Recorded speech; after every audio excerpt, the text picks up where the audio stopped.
In this episode, I'd like to share what I believe is the best way to increase your power and influence. Welcome back to another episode of the Red Letter Leadership Podcast, where our goal is to help grow your leadership capacity while growing you closer to the Savior.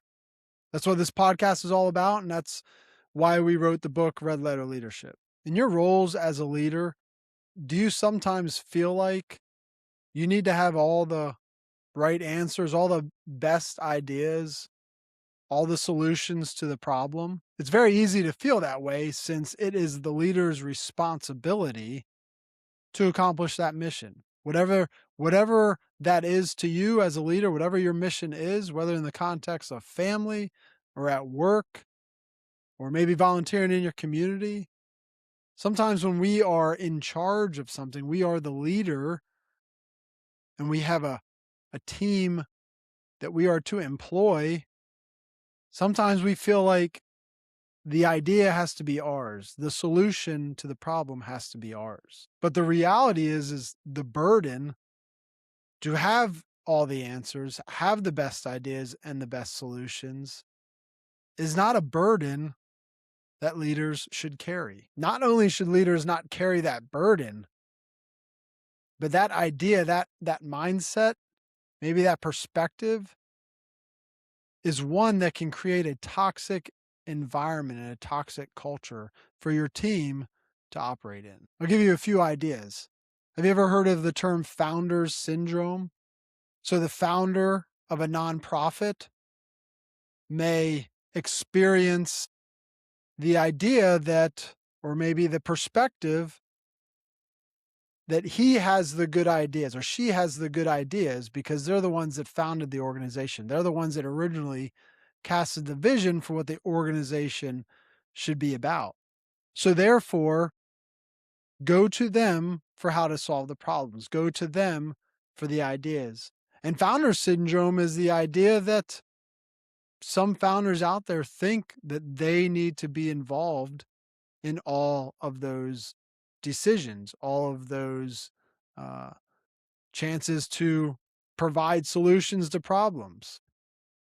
It can be very easy for the leader to feel like they have to also be the doer. But a leader's responsibility to lead does not equate to a responsibility to do. Matter of fact, when a leader gets into the weeds, gets into the details of the doing, of the execution, they can very much become less capable of leading. I recently started working with a church to help them cast a strategic vision, develop a strategy around that vision, and then start working towards implementation.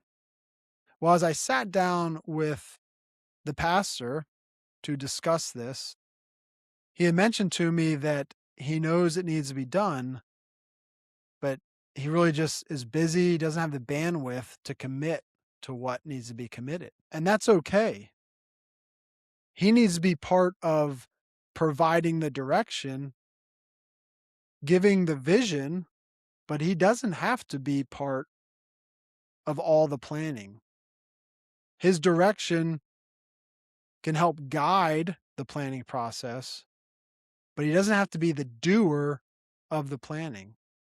He'll, of course, be part of the implementation, but he won't be the one doing all the things that need to be implemented. And he should never feel like he has to be the one doing. So, what happens when a leader gets too focused in the details of execution rather than leading? Well, number one, their focus is more down and in to the team rather than up and out to see the greater picture, to see what maybe the leadership above them is requiring and receiving the direction from the leadership above them. If they're so focused down and in rather than up and out external to their team, they're not going to be able to identify friction points that may arise. They're not going to be able to see the risks and the challenges that lie ahead because they're going to be so focused on what the team is doing to ensure that the mission's getting accomplished. I was coaching an individual almost a year ago, and his position was inside sales manager for a uh, engineering firm, and he just seemed overwhelmed. He didn't have enough time to do all the things he felt like he needed to get done. And so, through a couple coaching calls, we really diagnosed that his problem was he was focused more down and in than up and out. And so, when things from above, things from the leadership above him came to him, they were just overwhelming because he was so consumed by the things his team was doing. Not because he was trying to micromanage them, but because he thought he had to be doing the things they were doing. And so as we worked through that, in about 3 or 4 months, he was able to develop somebody in his team. Now he had a small team, him and 3 others. He was able to develop one of those other people in his team to be the down and in leader, the one that leads the other 2 members to accomplish the day-to-day tasks. That way he could focus his energy in the up and out. And what that did for him was it freed up a lot of his time. It allowed him to understand the art of delegation better. And it actually improved the efficiency of his team. He stopped worrying about the day-to-day execution, and he started thinking multiple steps ahead. He started being able to see the bigger picture, plan for the future, anticipate some risks and challenges that could lie ahead for his team. So to see the bigger picture requires us to be in a position to do so. If we are always focused down and in, we're never in a position to back up a little bit and see all the different things happening around us. One thing I learned in the military is that part of a leader's responsibility is to place ourselves at the point of friction. So as we plan and as we start to implement that plan, we should be anticipating those points of friction. And then the leader needs to be able to inject himself or herself at those points of friction so that their team can continue moving forward towards whatever mission they're executing. But if a leader is too focused down and in on what their team's doing, they're not going to be able to see those points of friction, and therefore they're not going to be able to place themselves at the points of friction whenever their team is looking to them to do that. Their team doesn't want them doing what the team's doing. Their team wants them seeing before something's going to happen and providing a solution, maybe assessing the situation so that they can prepare the team before the team reaches that point. That is the leader's responsibility.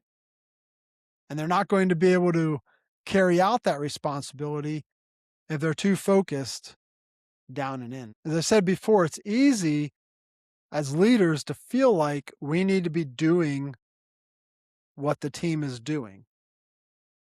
I remember when my son, who recently got out of the Marine Corps, I remember when he left his embassy guard duty assignment and he was given orders to Marine Infantry Battalion. Of course, he's now E4, getting ready to be promoted to E5, and he's showing up at an infantry battalion where there's ranks junior to him who have more experience in the infantry. But yet he's getting placed in a leadership position over some of these younger Marines. And so I remember him, he was a Marine rifleman, and yet they placed him as a leader of a what they call a MALS section leader. So basically, the Marines that'll shoot rockets. And so he's placed over this section of these assaultman who shoots rockets. And he's like, I don't know anything about these rockets. I never shot them before. That's not even my job, my MOS, my military occupational specialty. That's not even what I've been trained in. And they're putting me over top of these guys as their leader. And I remember talking to him on the phone and just trying to encourage him, like, son, it's not your job to fire that weapon system. Okay, you're not going to be the one picking up the rocket and shooting it. Now, certainly there could come times where he needs to do that. Um, but his mission is to lead that section, which requires him to know how best to employ them. And in that process, his section's going to be divided up so they can support other platoons. So he may have to detach guys from his section for them to attach to a platoon for a certain mission. So he may not even be anywhere near them when they're executing this mission. So I was trying to explain this to him. I said, it's your job to not only know how to employ them, but advise the other platoon leadership that may receive some of his guys and advise them on the employment of the Marines under his charge. And so he ended up doing very well in his time in the infantry. His leadership saw the good leadership that he was exercising. When he became a sergeant, a very junior sergeant, he actually was placed as a rifle platoon sergeant. So now he went from having, a small handful of Marines under him to now an entire platoon of around 30 Marines. And he was assigned that position to conduct a certification exercise before they were getting ready to deploy. Now, it was temporarily that he was in that position. And then right before deployment, he was supposed to get an E6, which is the standard rank for a rifle platoon sergeant. And E6 was supposed to come in and take that position, then he would go back to being a squad leader. Well, he did so well in that position that they kept him on as the platoon sergeant all through deployment. Now, he only spent 5 years in the Marine Corps. He did one term. And I've told this story to friends, and it's unheard of for a first-termer Marine to serve as a platoon sergeant, specifically a rifle platoon sergeant in the infantry. So, of course, I'm very proud of him, but it started with his understanding that he didn't need to be the one doing the thing as the leader of this assaultman section. He just needed to master the art of leadership, and part of that is not so much focused on what those guys are doing. Like, matter of fact, let them teach you how to work that rocket system, but know how best to employ them. Advise the leadership that may use them on how to employ them. That is your role. Focus up and out and not so much down and in on your team. Now, you may be thinking, yeah, Jordan, I get all that. But what about the idea of leaders setting the example? Leaders leading from the front? I agree. And those concepts are true and they're important. And leaders should lead from the front and leaders should set the example. But in the context of what we're talking about, is a lot of teams just want to be empowered. They just want to have the ability to go execute the mission that they are tasked with. And when a leader gets too involved and too in the weeds of what they're doing, it can very easily come across as micromanagement. Not to mention, as we already discussed, it takes the leader's ability away from seeing the bigger picture. And the team would rather have the leader looking at the bigger picture, in a sense, being out in front of the execution of the mission, not in the weeds of the execution. So when leaders are trying to also be doers and maybe be doers too much, it can come across as micromanagement. And micromanagement implies to, from the leader's perspective to the team, it implies that I don't trust you can do it. I don't trust you will do it. I don't even trust that you're capable to do it at my level and to meet my expectations. So therefore, I'm going to be more involved rather than taking a spot check supervisory trust but verify type of involvement. The leaders are trying to do the thing because they're not trusting that their team is capable enough to do it. That's what it implies. Some leaders may think that they're not doing it. They may say that they trust their team, but from the team's perspective, it looks like they don't.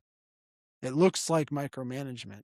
And that can cause a lot of problems in the execution of the mission and in the relationship between the leader and the team. I will say from my experience, most people would rather see the leader not involved in the details, in the tactical execution of what's going on, and they'd rather be empowered, have the ability to carry out the mission the way they best see fit to do it, and just have the trust from the leader that even if they're not doing it exactly how the leader would do it if he was doing it, that leader still trusts them to carry it out.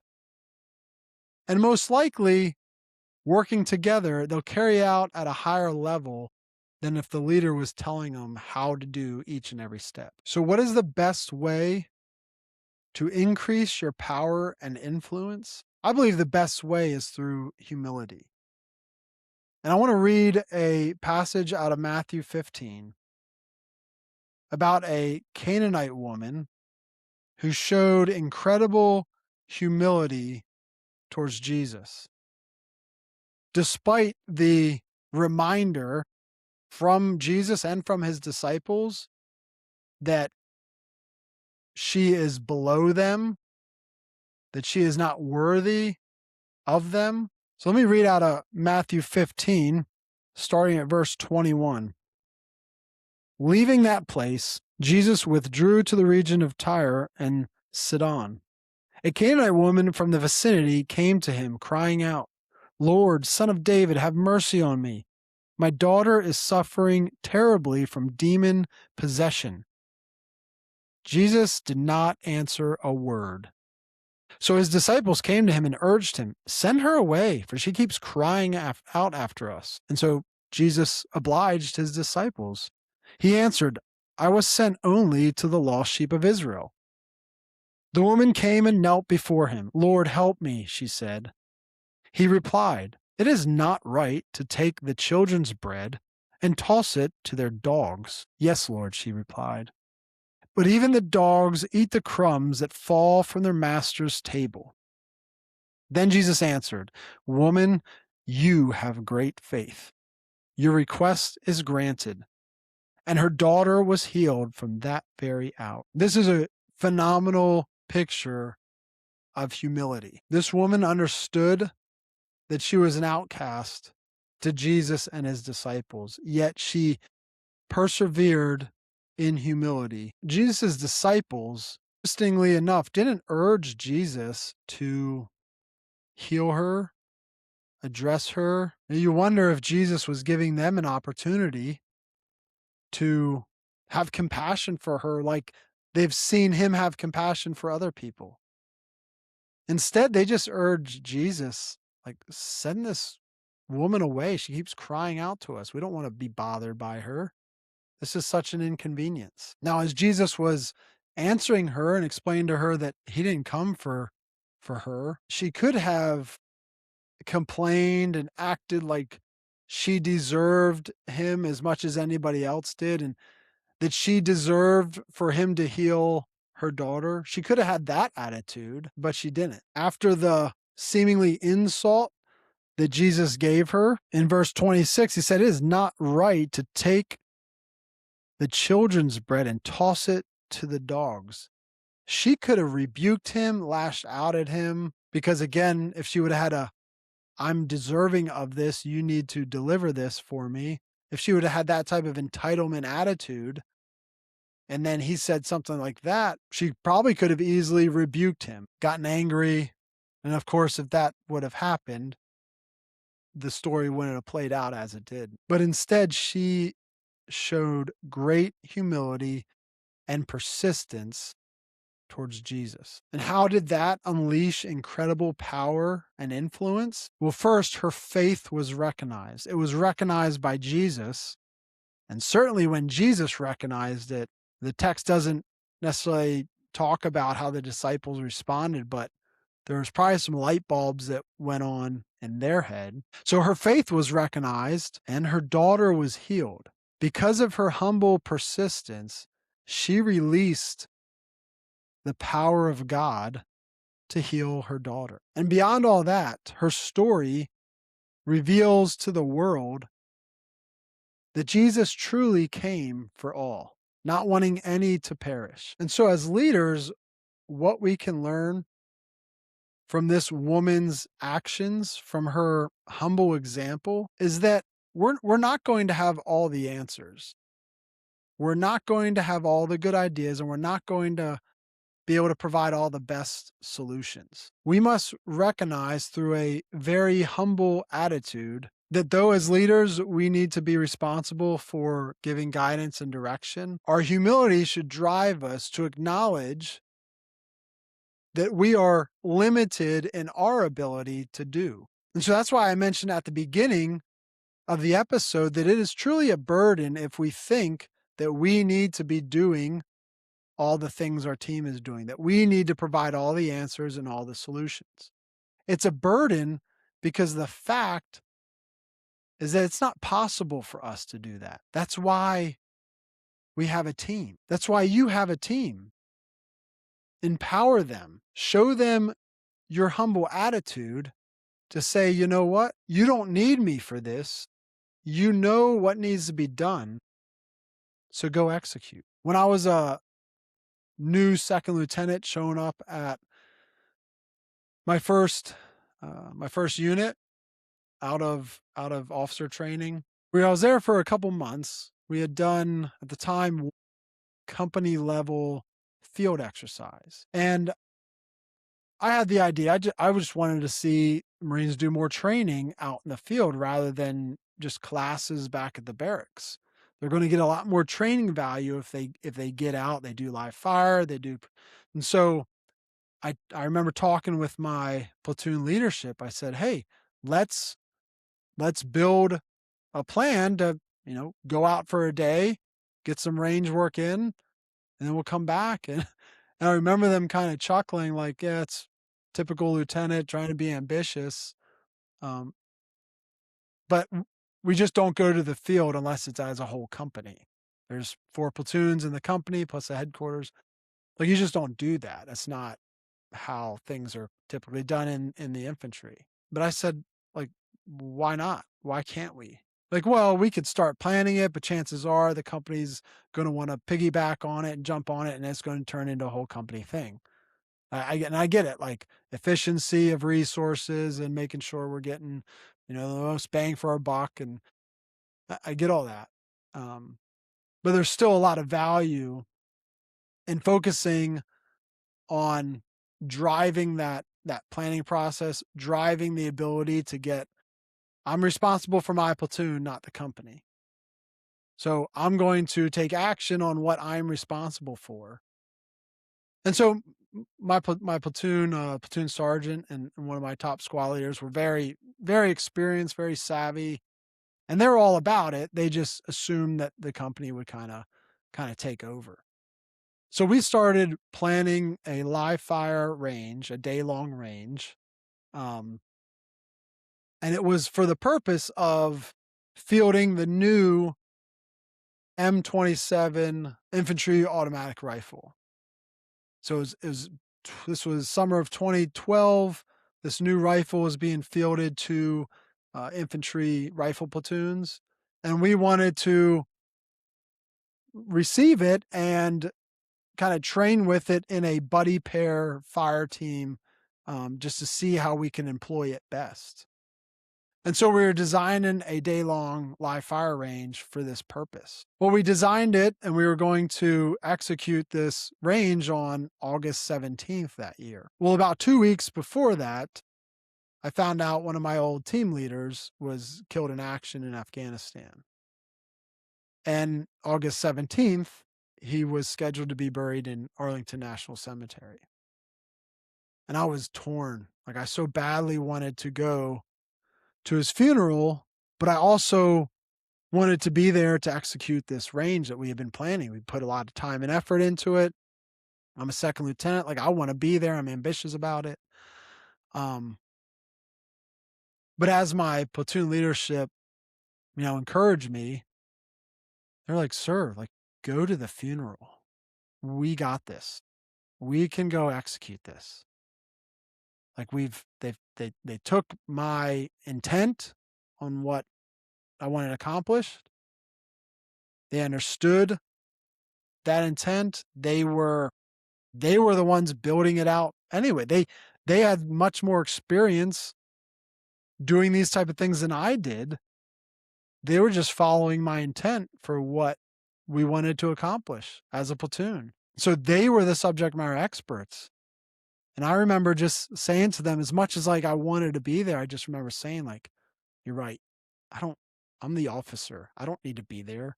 It's not going to be better if I'm there." And so I decided to go to the funeral. I'm so thankful I did.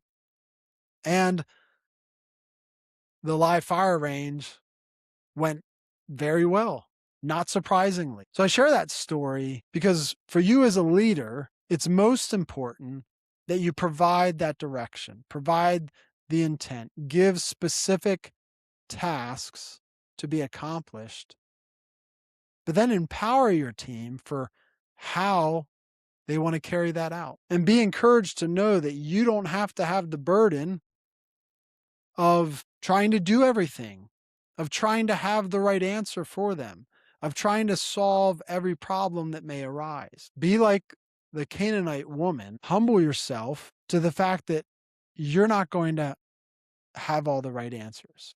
You're not going to have all the best ideas. Be persistent as a leader to recognize your limitation, recognize where your team has better answers than you do. They have better solutions, and empower them. See, this Canaanite woman, I believe, actually empowered God. Through her faith, Jesus acted. If she would have came with an attitude of felt like she was deserving of this, and that Jesus just needs to heal her daughter, rather than a humble attitude of believing that regardless on how low Jesus sees her, she just wants a little bit of the scraps of what he's dishing out. Because of that attitude, Jesus released the power to heal her. And I believe if we have that same attitude as leaders, we're releasing power and having a whole lot more influence over our teams, accomplishing the mission that we've tasked them. So allow me to leave you with this challenge. Be persistent in your humility. Do not have the attitude that you need to be the one doing the thing. Okay, whatever that thing is, empower the people on your team to be the doers. And lastly, seek to understand where you are limited. Be humble about the limitations, the weaknesses, if you will, that you may have. And seek wisdom and strength from others, maybe external to your team, but also internal to your team, who are more capable than you are to carry out that mission. This lesson is just one of over 370 lessons that myself, Ben Hunter, and Eric Albright wrote and put together in a single volume book.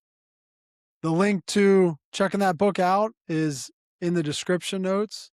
So I hope you would check it out, and you can also download 31 lessons from the book as a free download to kind of preview the book and to see if it's something you may be interested in digging into.